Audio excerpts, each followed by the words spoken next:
देश और विदेश में लगातार हिंदुओं पर हमले हो रहे हैं। इस पर बात करने के लिए हमारे साथ स्वामी रामभद्राचार्य जी हैं। परिचय के मोहताज नहीं हैं, लेकिन आज स्वामी जी आपसे मैं सबसे पहले ये पूछना चाहूंगी कि बांग्लादेश में हिंदुओं पर जो हमले हो रहे हैं और उस पर जो पूरे विश्व में आवाज उठ रही है, उसके बाद अब हिंदुओं को ही धमकियां मिलने लग गई हैं क्योंकि वो आवाज उठा रहे हैं। उस पर आप कैसे देखते हैं? मैं ये कहना चाहूंगा कि अब हिंदुओं को और सजग हो जाना चाहिए और इनके प्रत्येक अत्याचार का कठोरता से उत्तर देना चाहिए। अब हम बहुत सहन कर चुके, भूलकर भी किसी को न छेड़ेंगे हम, छेड़ने पर किसी को न छोड़ेंगे हम। अब सारे हिंदुओं को एक होना होगा और इन अत्याचारों का कठोरता से दमन करना होगा। बांग्लादेश में जब क्रिकेट की बात आ रही है तो बांग्लादेश ने कहा है कि वो भारत के साथ भारत की जमीन पर क्रिकेट नहीं खेलेगा। कह रहा है बार बार कि श्रीलंका में होगा मैच तो देखा जाएगा। क्या कहेंगे आप इस पर? मत खेले, हमें कोई आवश्यकता नहीं, मत खेले।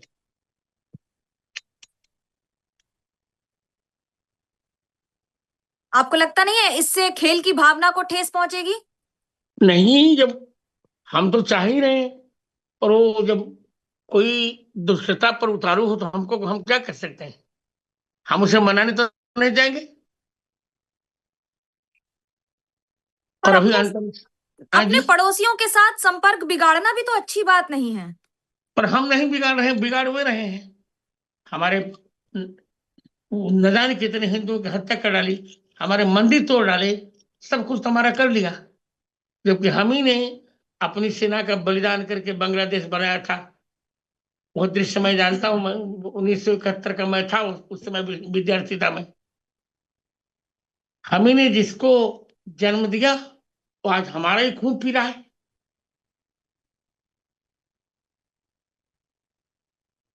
क्या करना चाहिए इस समय भारत सरकार को, आपको क्या लगता है? हमको अत्याचारों का विरोध करना चाहिए और प्रतिरोध भी करना चाहिए।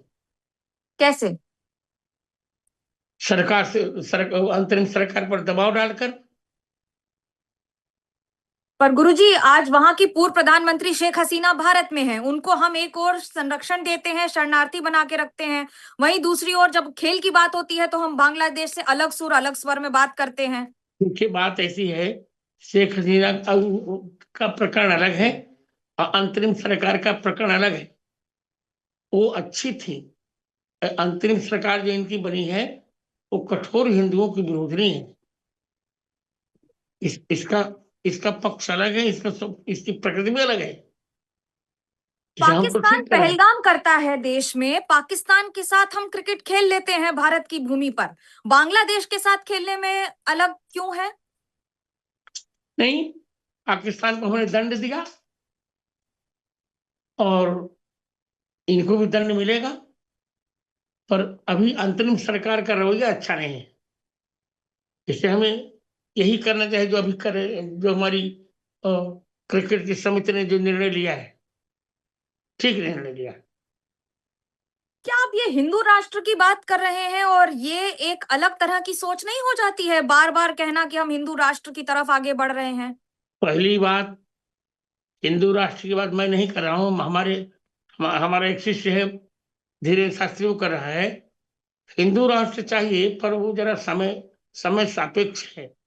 जब तक हमको संसद में 370 सीटें नहीं मिल जाती तब तक हिंदू राष्ट्र कहना अभी हास्यास्पद ही होगा। बात प्रधानमंत्री के एक लेख की कर लेते हैं। उन्होंने सोमनाथ मंदिर पर एक लेख लिखा है और कहा है कि जवाहरलाल नेहरू पूर्व प्रधानमंत्री नहीं चाहते थे, क्योंकि बार बार सरदार पटेल ने बात की थी कि उसका संरक्षण किया जाए, उसका जीर्णोद्धार किया जाए, लेकिन नेहरू जी बार बार इसका विरोध करते थे। इस लेख पर आप क्या कहेंगे? सही कहा प्रधानमंत्री ने। नेहरू जी नहीं चाहते थे। नेहरू जी तो कुछ भी नहीं चाहते, क्या बताएं आपको। नेहरू जी ने की कृपा, नेहरू जी के ही गलत नीतियों के कारण पाकिस्तान का विभाजन हुआ, हमारे देश का विभाजन हुआ। अब क्या क्या नहीं हुआ। 370 थोपी गई, वो हमने समाप्त किया। नेहरू जी तो कभी भी हिंदुओं का हित नहीं चाहते थे।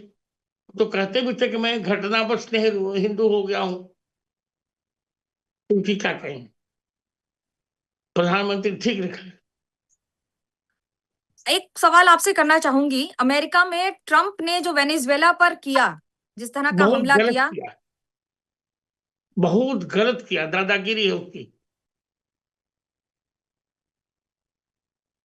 कोई भी सभ्य इस कृत्य को अच्छा नहीं मानेगा। जब अंतर्राष्ट्रीय स्तर पर बात आती है तो भारत के रवैये को कैसे देखते हैं आप? क्या हम सही कर रहे हैं जो नीतियां अपना रहे हैं? हाँ, हम बिल्कुल विचार कर रहे हैं, अच्छा कर रहे हैं। पहले की परिस्थिति से अब की परिस्थिति बदल गई है। कैसे? हमारा देश एक विकसित होने के मार्ग पर है। और आपको जानकर अच्छा लगेगा मनोज्ञा जी कि हम चौथी अर्थव्यवस्था बन गए हैं। और उत्पादन में भी हमने चीन को भी अब पीछे छोड़ दिया है। इस समय जो हम कर रहे हैं बहुत अच्छा कर रहे हैं। गुरुजी, आप जयपुर में हैं, आप वहां पर 1008 कुंड के जरिए पूजन अर्चन कर रहे हैं। क्या विशेषता है इस पूजन की और क्या लक्ष्य है? जयपुर में हम पूजन पूजन का 1008 कुंडी हनुमान महायज्ञ कर रहे हैं। और हमारा लक्ष्य है कि हमारा राष्ट्र समृद्ध हो। और मूल लक्ष्य है कि पाक अधिकृत कश्मीर हमें मिल जाए।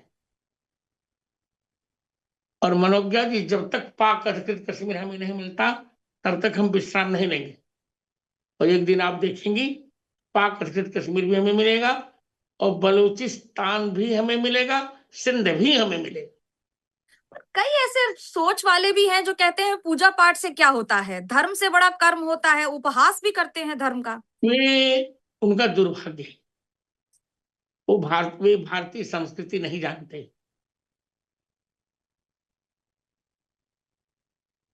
जो नहीं जानते उनको क्या बताएं। जिनके जीवन में करिया अक्षर भैंस बराबर है उनको क्या बताया जाए, आप बताइए। गुरुजी, मकर संक्रांति आ रही है। कई लोगों को इस पर ये रहता है कि ये सिर्फ एक साइंस है, उसके आगे कुछ नहीं। लेकिन धर्म की दृष्टि से कैसे देखेंगे उसे आप? मकर संक्रांति तो मेरे लिए बहुत प्रिय है। और आपको जानकर अच्छा लगेगा कि मकर संक्रांति के दिन ही मेरा जन्म हुआ था। आपको मकर जन्मदिन की अग्रिम संक्रांति शुभकामनाएं। पर जब हम इस समय बात कर रहे हैं तो मैं सिर्फ एक आपसे सवाल जरूर करना चाहूंगी। बांग्लादेश में हिंदुओं पर जो हुआ है उसमें भारत के हिंदुओं ने भी मतभेद की आवाज और मतभेद के स्वर नजर आए। तो आप जानते हिंदुओं हैं, के इस मतभेद को आप कैसे देखते हैं? आप जानते हैं कि पहले एक ही जयचंद्र था, अब जयचंद्र काफी हो चुके हैं। फिर भी 99% हिंदू संगठित है। 1% उनको जाने दीजिए। हम सब संगठित हैं। और हम, मेरा तो मंतव्य है कि इसका, इस अत्याचार का भी हम उचित उत्तर देंगे। और हिंदू और संगठित होगा मनोज्ञा जी। एआईएमआईएम के अध्यक्ष और सांसद असदुद्दीन ओवैसी कहते हैं कि बांग्लादेश में अगर हिंदुओं पर अत्याचार होता है तो भारत में लोगों को दिक्कत होती है, लेकिन भारत की सरकार जब भारत में ही मुसलमानों पर अत्याचार होता है तो फिर अलग सुर में नजर आती है। तो उनकी सोच गलत है। भारतीय सरकार ने कभी मुसलमानों पर अत्याचार किया ही नहीं। हमने कभी अत्याचार नहीं किया और हम कभी आक्रामक रहे। आप जानती हैं हमने मुसलमानों को कितना स्नेह दिया। रस खान को वृंदावन में समाधि दी।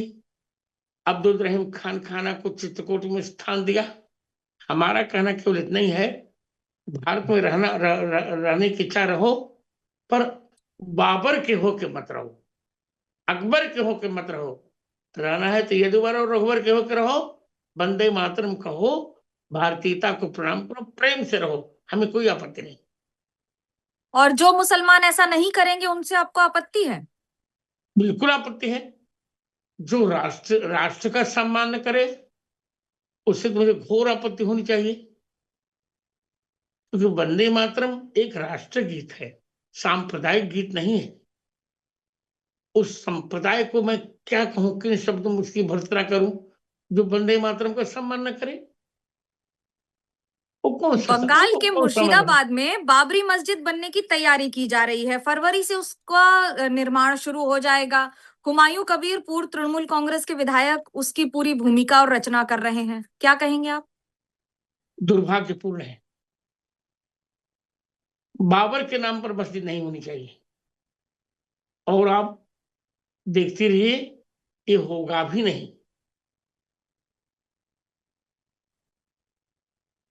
आप कह रहे हैं बाबरी मस्जिद नहीं बनेगा मुर्शिदाबाद में?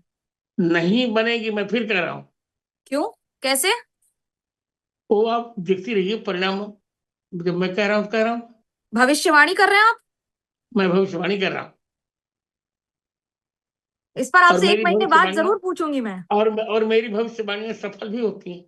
जो मैं कहता हूँ बिल्कुल स्पष्ट स्पष्ट चलता है, सिद्ध कारण क्या होता है। होगा इसका नहीं बनने का? और मैं कारण तो आपको नहीं बताऊंगा अभी। नहीं बनेगी, मैं कह रहा हूं पहले से। चलिए, अगर आप कह रहे हैं तो इस पर विश्वास किया जाएगा, लेकिन इसकी पुष्टि तो समय करेगा। हमसे बात करने के लिए बहुत बहुत धन्यवाद गुरुजी। मनोज्ञा जी, बहुत बहुत आपको आशीर्वाद। धन्यवाद।